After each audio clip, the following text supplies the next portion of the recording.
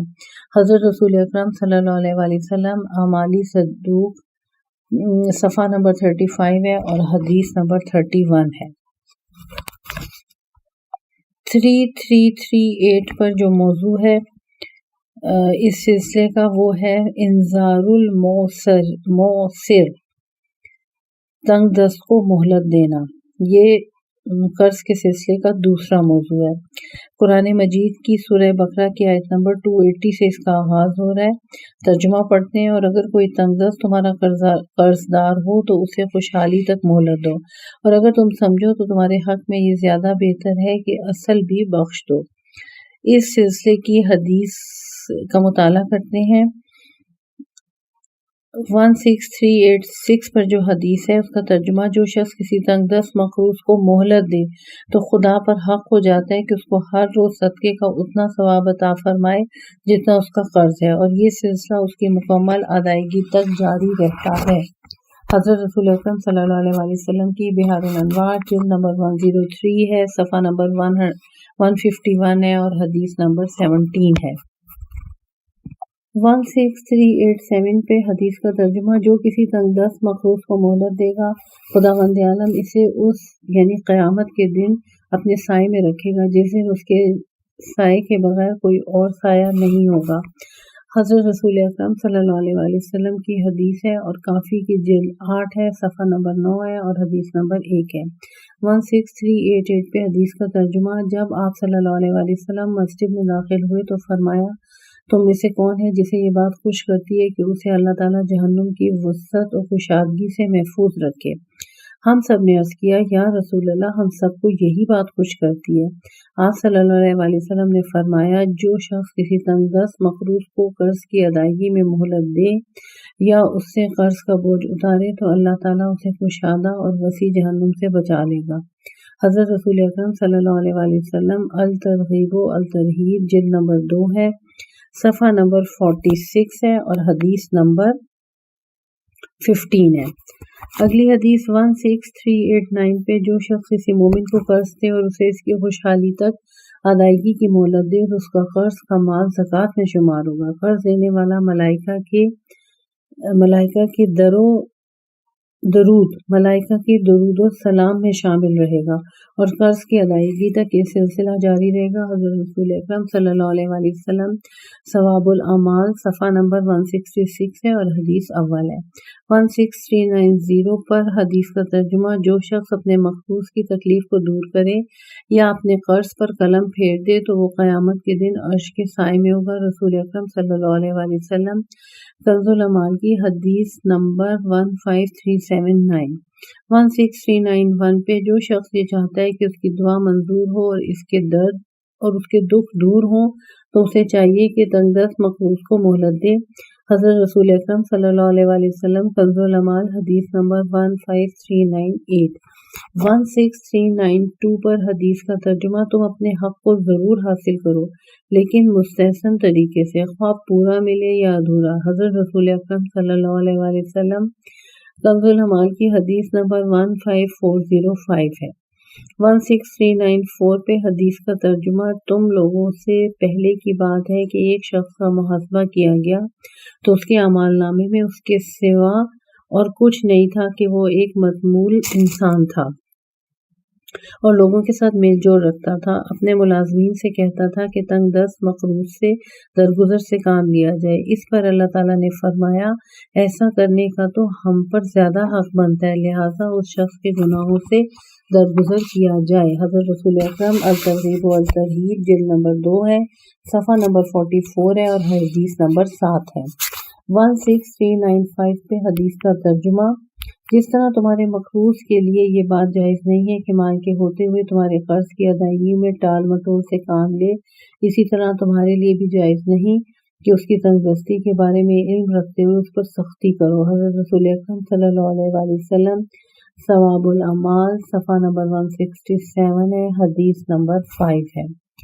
قول مؤلف ملاحظہ ہو، ولایت نیز دین اور بریکٹ میں لکھا ہوا ہے قرض۔ صفحہ نمبر 221 پر اگلی فصل کا آغاز ہو رہا ہے، فصل نمبر 12 ہے، عنوان ہے 3339، اس کا نمبر شمار ہے اور عنوان ہے قرہ، اور یہ موضوع اس قرہ کے سلسلے میں موضوع نمبر 1 ہے۔ القرآ یعنی قرہ، دو نقطوں والا کاف ہے، رے ہے اور عین اور ہے، قرہ۔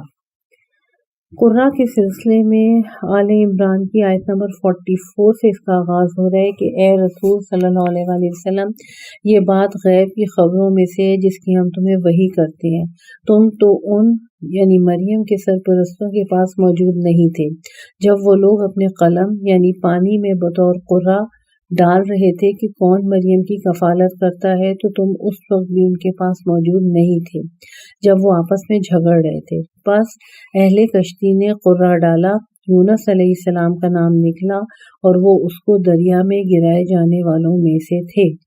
اس سلسلے کی حدیث کا مطالعہ کرتے ہیں 16396 پہ۔ جب معاملہ خدا کے سپرد کر دیا جائے تو قرے سے بڑھ کر اور کون سی صورت عدل و انصاف پر مبنی ہو سکتی ہے؟ کیا خداوند عالم نہیں فرماتا اس سلسلے میں کیا خداوند عالم نہیں فرماتا فَسَاهُمْ فَكَانَ مِنَ المدحضین۔